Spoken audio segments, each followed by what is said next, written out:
આકાશવાણી અમદાવાદ વડોદરા. હવે સાંભળશો સુરત જિલ્લાનું સમાચારપત્ર. લેખિકા લોપા દરબાર.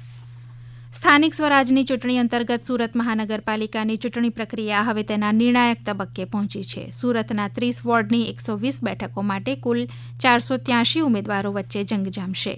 સુરત શહેરમાં સ્થાનિક સ્વરાજની ચૂંટણીને લઈને રાજકીય ગરમાવો ચરમસીમાએ પહોંચ્યો છે. શરૂઆતમાં 1059 ઉમેદવારોએ ઉમેદવારી નોંધાવી હતી, પરંતુ ચકાસણી પ્રક્રિયા દરમિયાન 561 ફોર્મ રદ કરવામાં આવ્યા હતા. અંતિમ દિવસે વધુ 16 ઉમેદવારોએ પોતાના ઉમેદવારીપત્રો પરત ખેંચતા હવે મેદાનમાં રહેલા ઉમેદવારોની સંખ્યા 483 છે. આંકડાઓ પરથી સ્પષ્ટ થાય છે કે શહેરમાં ત્રિપક્ષીય સ્પર્ધા ઉપરાંત અપક્ષ ઉમેદવારો પણ ચૂંટણીના પરિણામોમાં મહત્વપૂર્ણ ભૂમિકા ભજવી શકે છે. આગામી 26મી એપ્રિલે મતદાન યોજાશે. સુરત જિલ્લાની 4 નગરપાલિકાઓનું ચિત્ર સ્પષ્ટ થયું છે. બારડોલી, કડોદરા, માંડવી અને તરસાલી નગરપાલિકાની કુલ 116 બેઠકો પર કુલ 243 ઉમેદવારો વચ્ચે ચૂંટણી જંગ જામશે.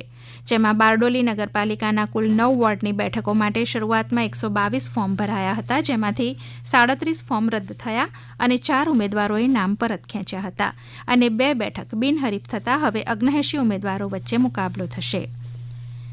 જિલ્લા શિક્ષણાધિકારી કચેરી દ્વારા સુરત જિલ્લામાં ચૂંટણી પ્રચાર પ્રસાર અને મતદાતા જાગૃતિ વધારવાના હેતુસર જિલ્લાની તમામ શાળાઓમાં રંગોળી સ્પર્ધાનું આયોજન કરવામાં આવ્યું હતું.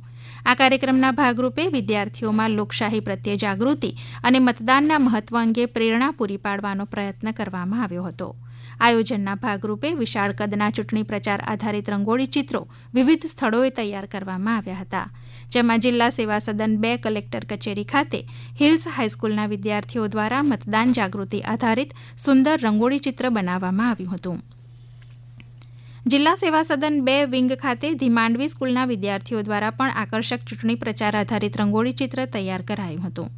સુરત જિલ્લા પંચાયત બિલ્ડિંગ ખાતે સંસ્કાર ભારતી વિદ્યાલયના વિદ્યાર્થીઓ દ્વારા મતદાન જાગૃતિ વિષયક સુંદર રંગોળી ચિત્ર બનાવાયું હતું. તમામ રંગોળી ચિત્રો સંબંધિત શાળાના વિદ્યાર્થીઓ દ્વારા જ તૈયાર કરવામાં આવ્યા હતા. અંગદાન ચેરિટેબલ ટ્રસ્ટ અમદાવાદ દ્વારા સુરતની નવી સિવિલ હોસ્પિટલને ઉત્કૃષ્ટ કામગીરી બદલ રાજ્યની બેસ્ટ સરકારી હોસ્પિટલ તરીકે ગુજરાત હેલ્થકેર એક્સલન્સ એવોર્ડ એનાયત કરવામાં આવ્યો હતો.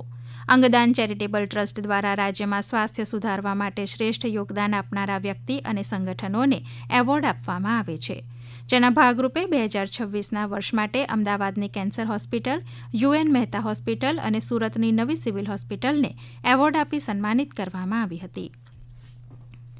સુરતની સરકારી નર્સિંગ કોલેજ ખાતે વીર નર્મદ દક્ષિણ ગુજરાત યુનિવર્સિટીના કુલપતિ ડોક્ટર કે.એન. ચાવડાના અધ્યક્ષસ્થાને બીએસસી નર્સિંગના 12મી બેચના વિદ્યાર્થીઓનો પદવીદાન અને પ્રથમ વર્ષના વિદ્યાર્થીઓનો શપથગ્રહણ સમારોહ યોજાયો હતો. આ પ્રસંગે કુલપતિ ડોક્ટર કે.એન. ચાવડાએ પદવી મેળવનાર તમામ વિદ્યાર્થીઓને ઉજ્જવળ ભવિષ્યની શુભેચ્છાઓ પાઠવતા જણાવ્યું હતું કે કોઈપણ તહેવાર હોય કે કુદરતી આપત્તિ, નર્સિંગ સ્ટાફ હંમેશા સેવામાં અગ્રેસર રહે છે. છત્તીસગઢમાં તાજેતરમાં સંપન્ન થયેલા રાષ્ટ્રીય સ્તરના ખેલો ઇન્ડિયા ટ્રાયબલ ગેમ્સમાં સુરત જિલ્લાના માંડવી તાલુકાના વરજાખણ ગામની ખેલાડી મયુરી ગામિતે લાંબી કૂદ સ્પર્ધામાં કાંસ્ય ચંદ્રક જીતીને સમગ્ર રાજ્ય સહિત આદિવાસી સમાજનું ગૌરવ વધાર્યું છે. ગત 25મી માર્ચથી 3જી એપ્રિલ દરમિયાન યોજાયેલા આ રમતોત્સવમાં દેશભરમાંથી હજારો આદિવાસી રમતવીરોએ પોતાની ખેલ પ્રતિભાનું પ્રદર્શન કર્યું હતું, જેમાં મયુરીએ પોતાની અપ્રતિમ ચપળતા અને કૌશલ્યથી રાષ્ટ્રીય સ્તરે સફળતાનું શિખર સર કર્યું છે. આપ સાંભળી રહ્યા હતા સુરત જિલ્લાનો સમાચાર પત્ર. લેખિકા લોપા દરબાર. પ્રસારણ આકાશવાણીના અમદાવાદ વડોદરા કેન્દ્ર પરથી કરવામાં આવ્યું.